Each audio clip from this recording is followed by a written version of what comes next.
tukadhibiti mianya ya upotevu wa mapato, lakini tukabuni vyanzo vingine vya mapato ambavyo havileti mzigo kwa mwananchi. Mheshimiwa madiwani, tunakwenda kwa wananchi, tunakwenda kuwatumikia wananchi wetu kwenye kata zetu, tukasimamie ukusanyaji wa mapato, tukadhibiti mianya ya upotevu wa mapato, lakini tukabuni vyanzo vingine vya mapato ambavyo havileti mzigo kwa mwananchi. Napenda tuende na hilo. Hakuna serikali ambayo inaendeshwa bila kuwa na mapato.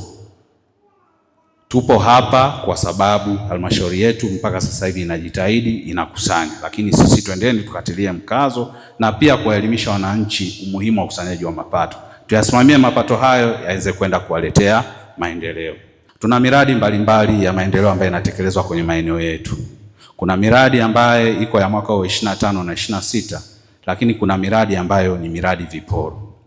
Twendeni tukasimamie utekelezaji na usimamizi wa miradi hiyo ili iweze kukidhi thamani ya fedha ambazo zinatolewa na serikali. Tuna watumishi kwenye ngazi ya kata na vijiji. Twendeni tukafanye kazi kwa kuwa na mahusiano yaliyo mazuri kwa ajili ya kuwaletea wananchi maendeleo. Kama kuna mtu ambaye haendani na namna ambavyo utumishi wa umma unatakiwa, achukuliwe hatua kwa mujibu wa sheria za utumishi wa umma na sio kumkataa. Tutazingatia misingi na utu ya Wanasimanjiro kwa kuwatumikia kwa moyo wa ukunjifu na kutumika katika wakati wowote. Lakini jambo la pili, tutahakikisha tunabadilisha taswira ya Simanjiro.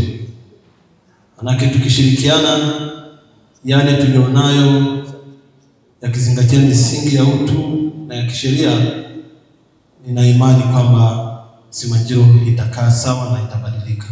Nachoomba tupeane ushirikiano. Ushirikiano utoke kwangu mimi, ushirikiano kwenu pia. Lakini pia naomba tuweke ushirikiano na watumishi wetu wa halmashauri ya wilaya Simanjiro ili tuweze kufanya kazi kwa pamoja ya wilaya Simanjiro.